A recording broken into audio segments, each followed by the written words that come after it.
glory, worship, honor, majesty belongs to our dearest Jesus Christ, the King of Kings and the Lord of Lords. And I give double honor and respect to our dearly beloved parents in the Lord. We always remember the blessed preaching and teaching to our dearly beloved honorable pastor, Willie Estrada Ahmed, the end time prophet of God, and to our dearly beloved assistant pastor, Lina C. Almeida. Greetings to all the beloved children.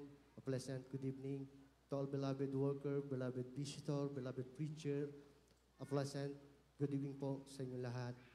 Ako'y nagpapasalamat sa ating dakilang Diyos. Isang malaking pribilehiyo po muli na ako'y magpasalamat sa gabing ito. Hallelujah. Unahin ko po ang kabutihan ng Diyos sa aking buhay, kung paano ko pinag-ingatan ng ating dakilang Diyos. Taong 2016, ako po ay isang family driver sa dako ng Quezon City. Ako po ay may motor, mga minamahal.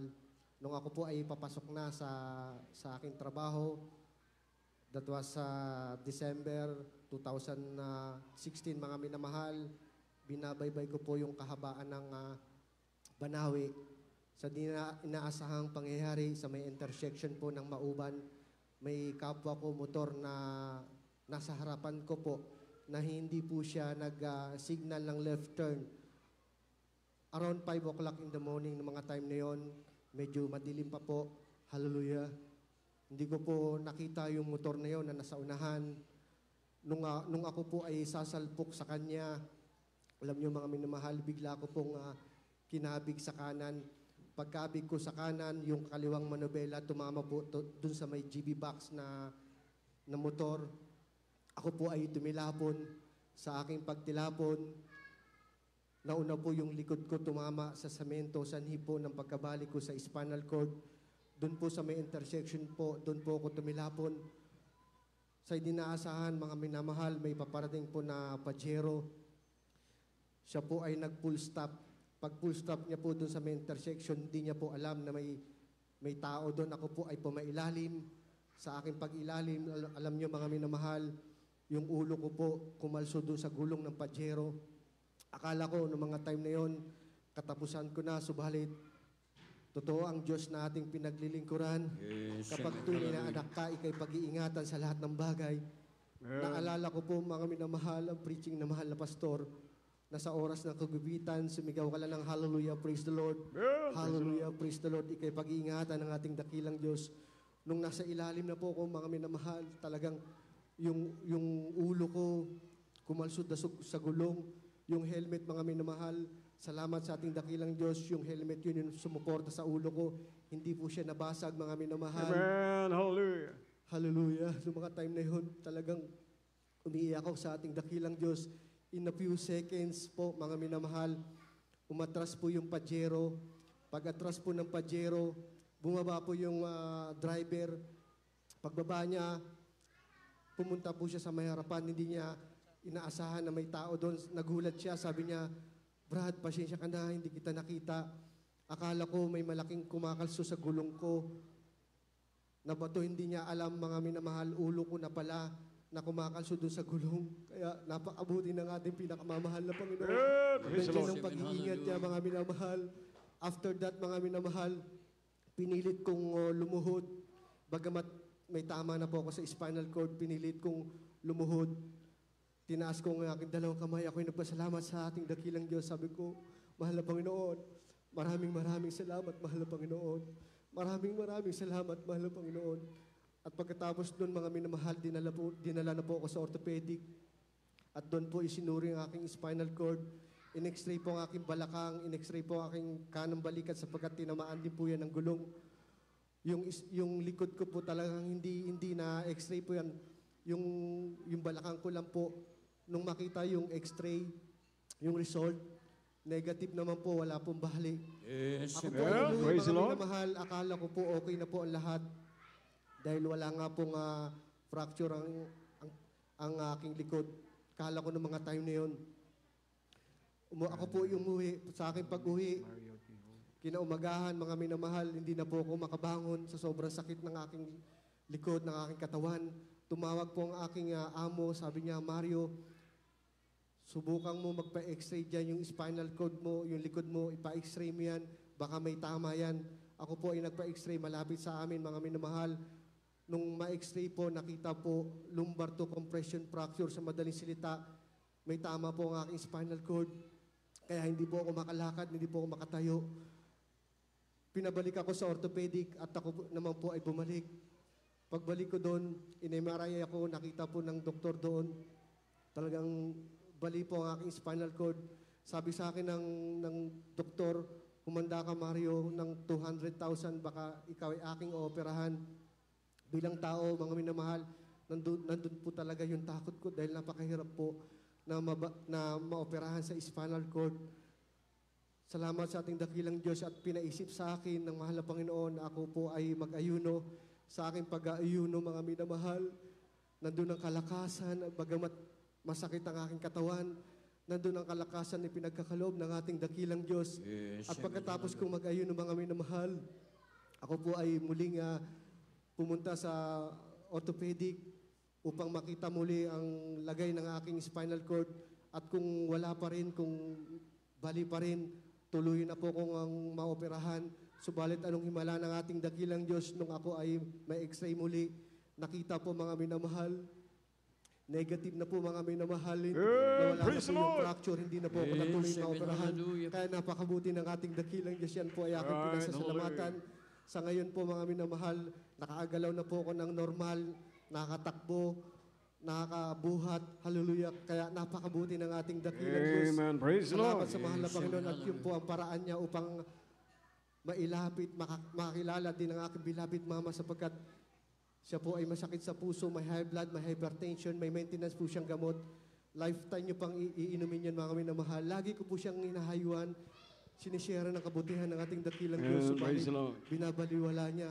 Sabi ko, ma, subukan mo lang, wala namang mawawala. Sabi niya, anak, pare-parehas lang na may Diyos, wag mo na akong idamay dyan, ipanalangin mo na lang ako. Subalit, totoo po talaga kapag to see is to believe.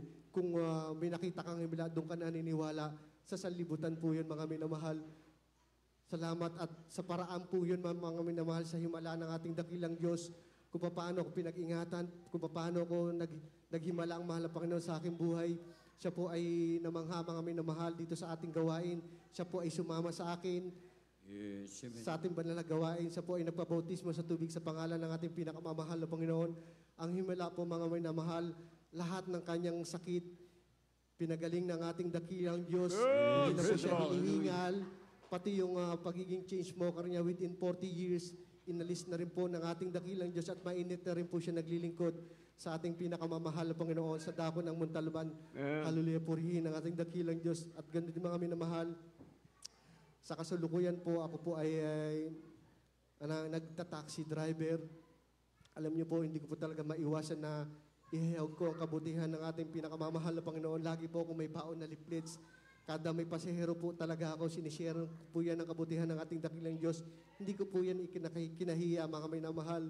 At sa kahabagan ng ating dakilang Diyos, may mga pasahero na rin po ako nadala sa ating panalagayan sa kahabagan ng ating mahal na Panginoon sa unang dalangin ng mahal na pastor. Sila po ay nagpabautismo na rin sa tubig sa pangalan ng ating pinakamamahal na Panginoon. Amen. Praise the Lord. At ito lang mga minamahal ay ipahayag ko lang ang kabutihan ng mahal na Panginoon sa aking pasahero. Year 2023, mga minamahal, may naging pasahero ko po, dalawang senior citizen. Pauwi na po ako ng mga time na yon sa dako ng orthopedic. May pumara po sa akin. Hindi po siya makalakad. May walker po siya dahil bali nga po yung kanyang buto, mga minamahal, sa dako ng paa, sa tuhod. Sumakay po sila sa akin. Pagsakay doon, mga minamahal, ako po ay naghahayag ng kabutihan ng mahal na Panginoon. Chinalis ko po sila, mga minamahal. At nung kinabukasan, mga minamahal, dahil 31st church anniversary natin dito sa dako ng Marilao Station. Sabi ko, challenge kita, ate. Gusto mo makalakad? Walang mawawala kung susubukan mo. Ang Diyos sa Jesus Miracle Crusade ay nagpapagaling, nagpapalakad ng mga pilay. Amen. Maraming himala dito, sabi ko. Alam niyo mga minamahal, doon pa lang umiiyak na yung mag-asawa. Sabi nila, sige, sasama kami.